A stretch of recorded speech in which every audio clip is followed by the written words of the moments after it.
Faktanya, penelitian membuktikan bahwa orang yang sering memendam emosi memiliki resiko meninggal muda 3 kali lebih besar dibandingkan mereka yang bisa menyalurkan emosinya dengan baik. Bayangkan Sobat Life, emosi yang kita pendam seperti marah, kecewa, sedih, atau frustasi ternyata tidak hilang begitu saja. Mereka tinggal di dalam tubuh kita dan perlahan-lahan menggerogoti kesehatan fisik dan mental kita. Tubuh kita sebenarnya sedang berbicara, tapi kita sering tidak mendengarkannya. Yuk Sobat Life, kita bahas bersama kenapa memendam emosi itu berbahaya dan bagaimana tubuh kita bereaksi terhadap apa yang kita pendam selama ini. Mari kita cari tahu lebih banyak bersama Life. Live in Fullness to Eternity.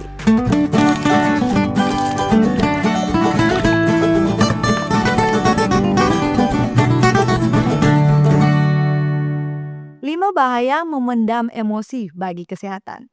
Pertama, melemahkan sistem kekebalan tubuh dan memicu peradangan. Sahabat Life, ini menarik ya. Ternyata ketika kita memendam emosi, tubuh kita secara otomatis memproduksi hormon stres seperti kortisol dan adrenalin secara berlebihan. Nah, hormon-hormon ini kalau terus-menerus ada di dalam tubuh kita, bisa menurunkan daya tahan tubuh kita hingga 15%. Bayangkan saja, pasukan pertahanan tubuh kita jadi melemah. Akibatnya, kita jadi lebih mudah sakit, mulai dari yang ringan seperti pilek, flu, hingga yang berat seperti infeksi serius.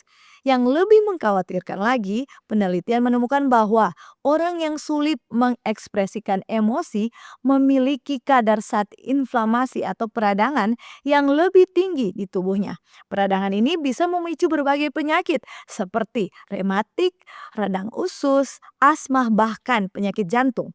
Jadi sahabat Life, emosi yang kita pendam itu seperti api kecil yang terus membara di dalam tubuh. Kalau dibiarkan, bisa merusak organ-organ penting kita. Yang kedua, mengganggu kesehatan jantung dan pembuluh darah. Ini yang harus kita waspadai bersama ya sahabat Life. Saat kita memendam emosi, terutama kemarahan dan kekecewaan, hormon stres yang tinggi akan membuat detak jantung kita meningkat dan tekanan darah kita juga akan naik. Bayangkan kalau ini terjadi terus-menerus setiap hari. Jantung kita jadi seperti mesin yang dipaksa bekerja keras tanpa istirahat. Penelitian membuktikan bahwa orang yang sering memendam emosi memiliki resiko lebih tinggi terkena penyakit jantung, stroke, bahkan gagal jantung.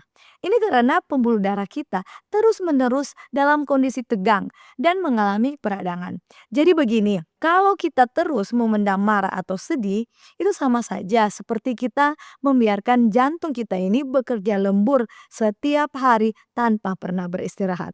Lama-kelamaan, jantung kita akan lelah dan bisa rusak. Yang ketiga adalah meningkatkan resiko depresi dan gangguan mental. Sahabat Life, emosi negatif yang tidak tersalurkan dengan baik bisa memicu terjadinya depresi yang serius. Jadi begini mekanismenya, ketika kita terus memendam perasaan sedih, marah, atau kecewa, energi negatif ini akan menumpuk di pikiran kita. Lama-kelamaan, beban ini jadi terlalu berat untuk kita tanggung sendiri. Akibatnya, kita mulai merasa hampa, putus asa, kehilangan minat pada hal-hal yang biasanya kita sukai. Bahkan dalam kasus ekstrim, bisa muncul pikiran untuk menyakiti diri sendiri atau mengakhiri hidup. Gejala-gejalanya bisa beragam ya sahabat Life. Mulai dari sering merasa lelah meskipun sudah tidur, sulit tidur pada malam hari, atau justru terus ingin tidur. Sakit kepala yang tidak kunjung sembuh, bahkan penurunan berat badan drastis. Penelitian dalam jurnal Prevention Science menemukan fakta yang mengkhawatirkan. Ketidakmampuan seseorang mengelola emosi negatif menjadi salah satu penyebab meningkatnya upaya bunuh diri. Jadi sahabat Life, jangan pernah anggap remeh emosi yang kita pendamkan. Yang keempat, mengganggu sistem pencernaan dan memicu gangguan psikosomatis. Ini yang sering kita tidak sadari Sobat Life. Pernahkah kita merasa perut tiba-tiba sakit, mual, bahkan diare saat sedang stres atau marah? Nah, itu karena hormon stres yang berlebihan bisa mengganggu proses pengiriman sinyal dari otak ke usus kita. Jadi begini sederhananya, ketika kita memendam emosi, otak kita menyalurkan darah menjauh dari usus dan menuju ke otot untuk persiapan melawan atau lari. Akibatnya, sistem pencernaan kita jadi terganggu. Lama-kelamaan, kita bisa mengalami penyakit seperti irritable bowel syndrome atau IBS dan kondisi di mana perut sering kram, kembung, diare, atau sembelit tanpa sebab medis yang jelas. Bahkan sobat life, emosi yang terpendam juga bisa menyebabkan gejala psikosomatis, yaitu gejala fisik yang muncul karena masalah psikologis. Misalnya, nyeri otot tanpa sebab, sakit kepala berkepanjangan, atau bahkan sesak napas. Nah, tubuh kita sedang berteriak lewat gejala-gejala fisik ini, memberitahu kita bahwa ada sebenarnya sesuatu yang salah dengan emosi kita. Yang kelima adalah mempersingkat usia dan meningkatkan resiko penyakit kronis. Nah, yang ini sangat serius Sobat Life. Penelitian yang dilakukan selama 12 tahun menemukan fakta yang mengejutkan. Orang yang sering memendam emosi memiliki kemungkinan meninggal muda 3 kali lebih besar dibandingkan mereka yang mampu menyalurkan emosinya dengan baik. Kenapa bisa begitu? Karena memendam emosi secara terus-menerus membuat tubuh kita dalam kondisi stres kronis. Kondisi ini membuka pintu bagi berbagai penyakit kronis seperti kanker, diabetes, hipertensi, dan penyakit autoimun lainnya. Selain itu, orang yang memendam emosi juga cenderung menyalurkan amarahnya dengan cara yang tidak sehat. Misalnya, makan berlebihan, terutama makanan tidak sehat, merokok, atau mungkin minum alkohol. Kebiasaan-kebiasaan ini tentunya semakin memperburuk kesehatan fisik mereka. Jadi sahabat life, memendam emosi itu seperti bom waktu yang tertanam di dalam tubuh kita. Kita tidak tahu kapan akan meledak dan merusak kesehatan kita secara permanen. Sekarang setelah kita sudah pahami betapa bahayanya memendam emosi ya sahabat life, sekarang pertanyaannya adalah bagaimana caranya agar kita bisa mengelola emosi dengan sehat? Nah, berikut ini beberapa tips praktis yang bisa kita terapkan. Pertama, kenali dan akui emosi kita. Jujur pada diri sendiri dan sadari bahwa tidak ada salahnya untuk merasa sedih, marah, dan kecewa. Tanyakan pada diri sendiri, apa yang sebenarnya aku rasakan saat ini? Dan yang kedua adalah ekspresikan dengan cara yang sehat tentunya. Kita bisa berbicara dengan orang terdekat yang suportif seperti keluarga kita, sahabat kita, atau anggota jemaat di gereja kita. Kita bisa menulis jurnal jurnal emosi atau bahkan menangis kalau perlu.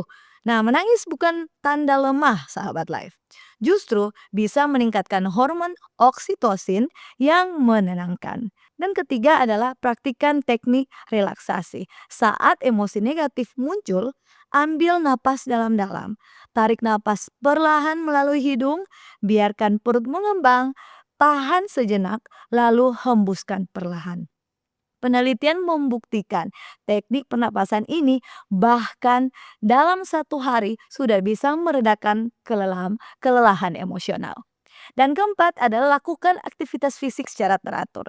Olahraga merangsang pelepasan endorfin yang meningkatkan mood kita. Tidak perlu berat, tapi cukup berjalan kaki 30 menit 3 kali seminggu atau bermain dengan anak-anak dan hewan peliharaan kita.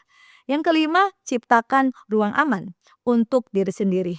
Bergabung di komunitas yang fun, ikuti kegiatan gereja, atau lakukan hobi yang menyenangkan. Kalau ada situasi yang selalu memicu emosi yang negatif, tidak ada salahnya mengambil jarak sejenak. Dan terakhir, jangan ragu mencari bantuan profesional.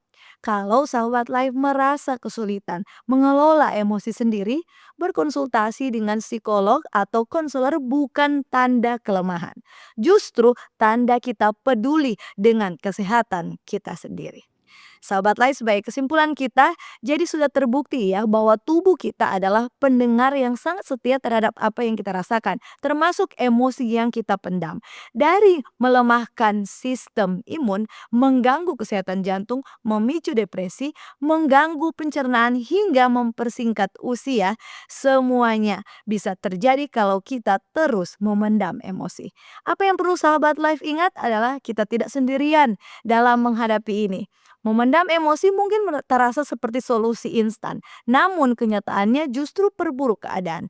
Tubuh kita sedang berbicara lewat gejala-gejala fisik. Itu cara tubuh beritahu bahwa ada sesuatu yang perlu kita tangani. Jadi mulai hari ini, mari kita lebih peka dengan tubuh kita, lebih berani jujur dengan perasaan kita sendiri, dan lebih terbuka berbagi dengan orang-orang yang kita percaya. Ingatlah Sobat Life, tidak apa-apa untuk tidak baik-baik saja. Yang penting kita tidak biarkan emosi menumpuk dan merusak kesehatan kita. Kita ciptakan dengan emosi bukan untuk ditekan, tapi untuk merasakan dan ekspresikan dengan cara yang sehat. Mari kita jadi tuan untuk emosi kita, harus kita yang menguasai emosi kita, bukan emosi yang menguasai kita. Kesehatan ada di tangan kita sendiri dan dimulai dari keberanian dengarkan tubuh dan hati kita. Demikian pembahasan kita, semoga kita semua terberkati.